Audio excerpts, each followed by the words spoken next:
Então, começando a aula de hoje, pessoal. Revolução Francesa ocorreu no final do século XVIII, tá? A França, na época, vivia um regime absolutista, que é chamado também de antigo regime. O que é um regime absolutista? É quando um rei, um monarca, ele é governo absoluto, ele tem todo o poder, ele não divide o poder. Ele é responsável por tudo, pela economia, pela política, pela sociedade, pela religião, ele define tudo. Não tem um parlamento, não tem um senado, não tem nada que participe do governo junto com ele. Ele toma todas as decisões. Isso é um regime absolutista. Naquela época, a Europa era cheio de regimes absolutistas, seja na França, seja em Portugal, por exemplo, né? Espanha, e a Inglaterra já teve regimes absolutistas, depois ela virou parlamentarista, então era comum na Europa naquela época você ter reis absolutistas. E com o iluminismo, com os pensadores iluministas, cada vez mais as pessoas foram não acreditando, não aceitando mais aquele governo autoritário, né, absoluto do rei. Por que só o rei tem que governar? Por que só o rei tem que tomar as decisões? O povo tem que participar do governo também. E aí que entra a Revolução Francesa. É uma revolução com pensamentos iluministas, onde uma maior liberdade de expressão, uma maior liberdade do povo. O povo quer eleger as pessoas, o povo quer ter poder de decisão no governo. E isso o absolutismo impedia de acontecer. E a Revolução Francesa nós vamos ver justamente isso. E a gente, como já falei, o final do século XVIII, mas durante o antigo regime, era um regime de extrema injustiça, ou seja, social, claro. As pessoas eram relegadas a trabalhos rurais, a trabalhos urbanos, tinha uma pequena burguesia que não tinha força, e todos os segmentos sociais dependiam de uma maior participação, o que não ocorria, porque a nobreza era totalmente ligada ao regime autoritário, ao regime absoluto. O rei dominava a burguesia, o rei dominava os trabalhadores, né? A França era um país absolutista, como já falei, o rei governava de maneira absoluta, controlando a economia, justiça, política, religião, tudo. Imaginem só, pessoal, no Brasil de hoje, tudo ser controlado por uma pessoa. Uma pessoa só define o que vai ser feito na política, na economia, religião, social, na justiça. Ou seja, uma pessoa era julgada, era o rei que decidia se ela tinha que morrer, se ela tinha que ser presa, tudo era o rei. Ou seja, é algo que a gente pensa, cara, como é que podia acontecer isso? Naquela época era comum.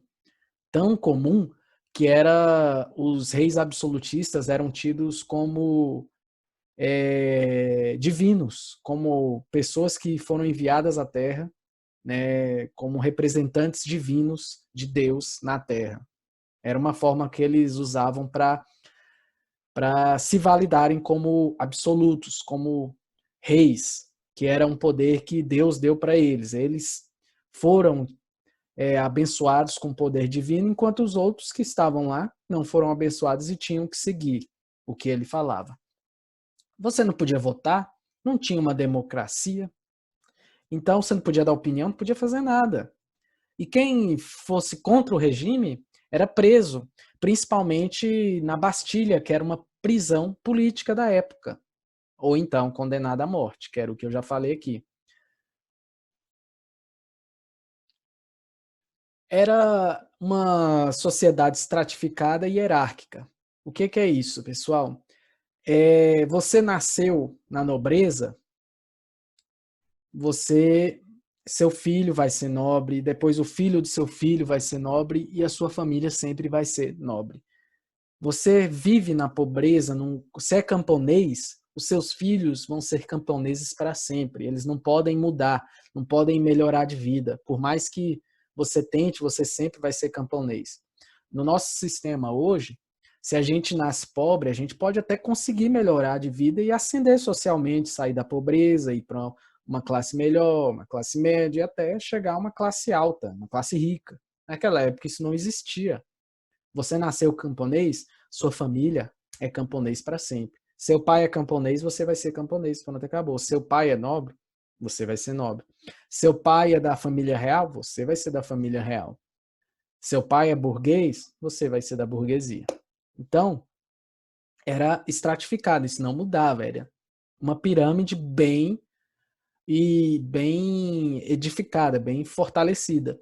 A única mudança que poderia ocorrer, e muitos acabavam aderindo isso para sair da vida de camponês, era você virar um padre, sair dali e ir para a igreja, participar do clero, porque aí você vai sair de uma classe social mais pobre, que é a classe dos camponeses, e participar do clero, né? Virar um padre, um bispo, né? Um frade.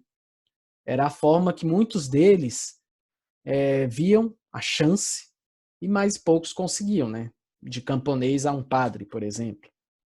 Era uma vida dos trabalhadores camponeses extremamente miserável, né? Eles viviam em condições precárias. A burguesia tinha uma condição melhor, mas ao mesmo tempo que ela tinha uma condição melhor, ela tinha um poder comercial muito grande, ela queria ascender, ela queria mais participação no governo. E não tinha, era restrito quem? Ao rei, aos nobres, à nobreza que circundava ali o rei. Opa, passei demais aqui. Gente, isso aí tá doido. Vamos lá. Fatores que influenciaram a Revolução. Esse terceiro estado, principalmente a burguesia, os trabalhadores que trabalhavam nas cidades, os camponeses, eles estavam chateados com o privilégio que a nobreza tinha, né?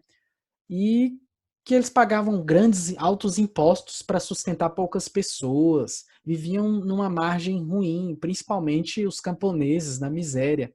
Isso começou a gerar revolta na população. Imagina, passa isso aqui para o Brasil. Se acontecesse isso, algo assim no Brasil de hoje, você acha que uma hora o povo não ia começar a se revoltar, não ia começar a querer combater aquilo? Então, as terras estavam quase, os territórios, né, os lotes, as fazendas, eram quase todas de propriedade da nobreza. Ou seja, as pessoas não tinham um lugar para viver, uma casa para viver, um lugar para plantar, para nada, porque era tudo do poder da nobreza, que era ligada ao rei. As pessoas contestavam o absolutismo, né? E muitas delas eram presas na prisão da Bastilha. É como se levassem os presos daqui para Papuda, lá era a Bastilha, né? Era a prisão da monarquia. E quem não era preso era morto, era cortada a cabeça através da guilhotina. Acho que muitos de vocês aí sabem o que é uma guilhotina, né? Você coloca a cabeça ali, aí vem uma lâmina e te decepa. E tinham péssimas condições de vida, isso a gente falou. A nobreza gastava muito.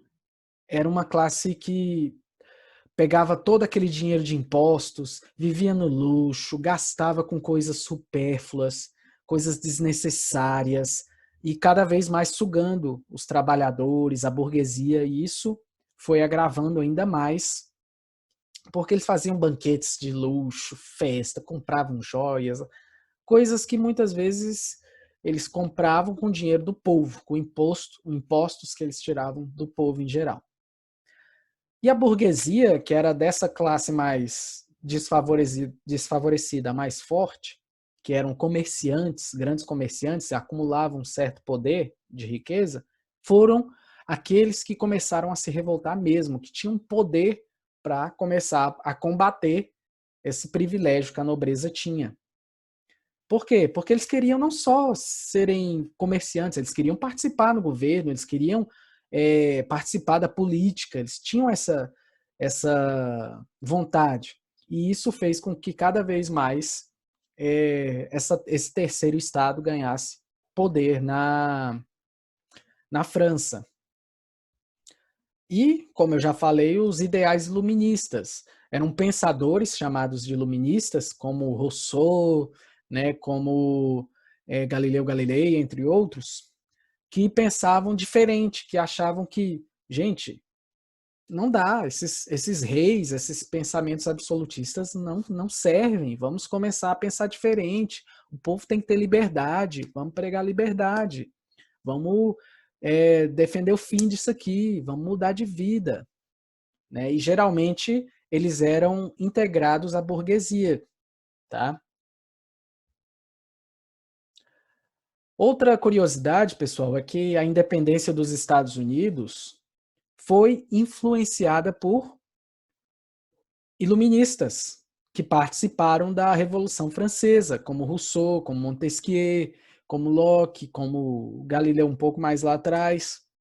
A Constituição dos Estados Unidos, diversos direitos humanos foram tirados das bases da Revolução Francesa, que aconteceria alguns anos depois. Então, a Constituição norte-americana dos Estados Unidos e a Constituição do Estado Liberal francês são parecidíssimas. Né? Aquele que prega igualdade, fraternidade, né, para todos, é muito baseado, é igual, tanto nos Estados Unidos quanto na França, por conta de pensamentos iguais que eles tinham, que era acabar com esse monopólio de uma pessoa só no poder, que achavam uma prática totalmente ultrapassada. Aí, como eu já falei, a influência da Revolução nos Estados Unidos foi muito grande. É lógico que, pessoal, Revolução Francesa é um tema muito grande para eu passar em uma aula só.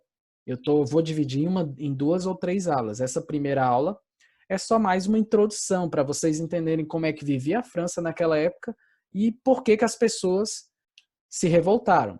A gente vai continuar estudando a Revolução Francesa nas próximas aulas, cada vez adentrando mais até o final da Revolução Francesa e quando Napoleão se torna imperador da França. Então, pessoal, só concluindo aqui, é importante a gente entender a importância que as ideias da Revolução Francesa tiveram na independência dos Estados Unidos e até, entre aspas, em vários países da América Latina. Infelizmente, o Brasil não pegou muito disso aí, porque o Brasil, quando tornou-se independente, foi o próprio filho do rei de Portugal que declarou a independência, então continuou um regime absoluto. O Brasil foi uma coisa diferente dos outros países, como Estados Unidos, como Argentina, como Colômbia e outros mais. México. O Brasil foi o caso mais diferentão da América, vamos dizer assim. Demorou um pouco mais para se livrar dessa coisa de reis absolutistas. Tanto que, de todos os países da América, o único que teve um império foi o Brasil. Os outros se tornaram independentes já virando república.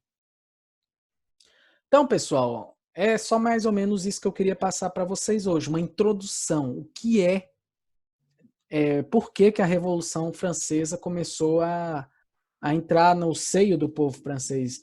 Como era a sociedade? Por que a burguesia, os camponeses se revoltavam contra os reis, que tinham todo o poder da política, da economia, né, para vocês entenderem como funcionava a França antes da Revolução.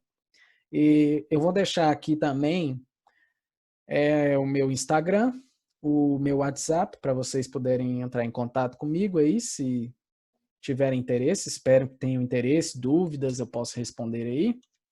Vou deixar o podcast que eu faço toda semana sobre história, sobre sociologia, que chama História e Sociedade. Está disponível em Spotify, no Deezer. Para quem tiver aí quiser acessar e ouvir, dar uma seguida aí, apoiar o projeto, eu agradeço. No mais, pessoal, eu vou fechar aqui. Esse slide juntamente com essa gravação que eu estou fazendo, eu vou enviar para vocês amanhã, tá? No grupo do WhatsApp e também na plataforma do Google Classroom. Não sei se vocês conseguiram observar que eu enviei o vídeo da aula de sociologia de ontem no grupo de vocês hoje. Eu vou fechar aqui. Fiquem na paz. Qualquer dúvida aí eu estou disponível para tirar aí sobre o conteúdo, pessoal. Encerrando aqui, uma boa noite para vocês, um bom descanso e até a próxima, pessoal.